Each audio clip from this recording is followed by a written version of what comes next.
देखिए, हमारे प्रदेश में घटना पे घटना होती जा रही है। मीडिया में खबरें प्रसारित हो रही हैं कि उनकी मौत जो हुई है, फरसा बाबा कहे जाते थे, वो हुई तो है ट्रक के धक्के से या ट्रक के चांपा पड़ने से, लेकिन बताया जा रहा है कि उनको किसी ने धक्का मार के ट्रक के नीचे कर दिया।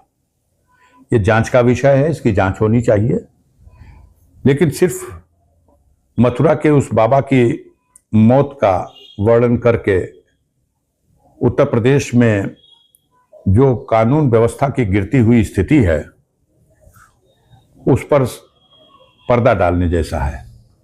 सुल्तानपुर में एक व्यक्ति के घर में सैकड़ों की संख्या में झुंड बना करके एक राय एक गोल होकर के लोग घुस गए और महिलाओं को, बच्चों को मारा पीटा, पुरुषों को मारा, गोली भी मार दी। जिस तरह का एक्शन होना चाहिए था, कुछ नहीं, नूरा कुश्ती हो गई। गोरखपुर में दिन दहाड़े पूर्व सभासद को, पार्षद को दौड़ा कर गोली मार दी गई। उसका बेटा खुद बयान दे रहा है, परिवारजन बयान दे रहे हैं कि मुख्यमंत्री में कार्यालय में बैठे हुए लोग अपराधियों को संरक्षण दे रहे हैं। बनारस में आपने देखा, कॉलेज परिसर में जिस तरह से दौड़ा दौड़ा करके गोली मारी गई। और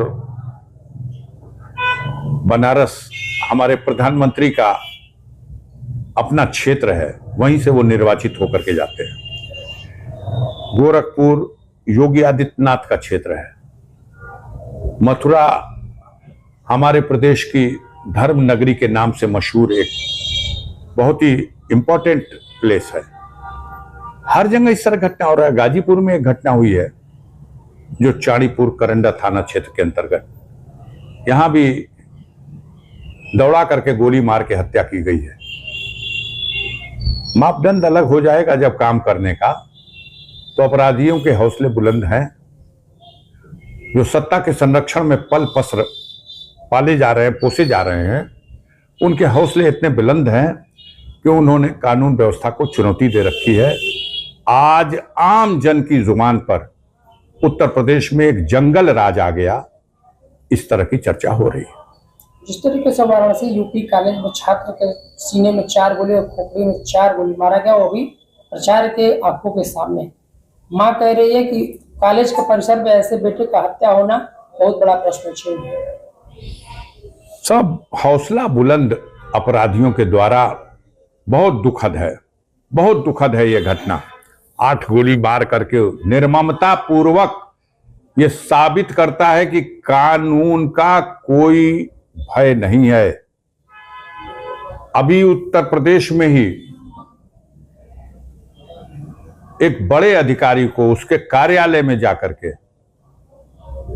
जीएम को भी, मैनेजर को भी और डिप्टी मैनेजर को भी, दोनों को गोलियों से भूना गया। 1 दिन 2 दिन चर्चा में आई बात।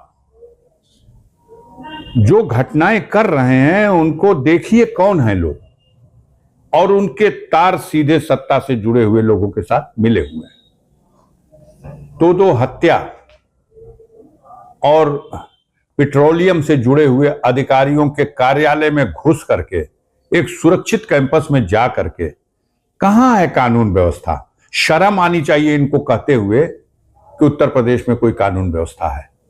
इन्होंने अपराधियों को बेलगाम छोड़ दिया है। और हम तो ये भी कहेंगे कि सत्ता के संरक्षण में अपराधी पल रहे हैं। हमें मालूम है,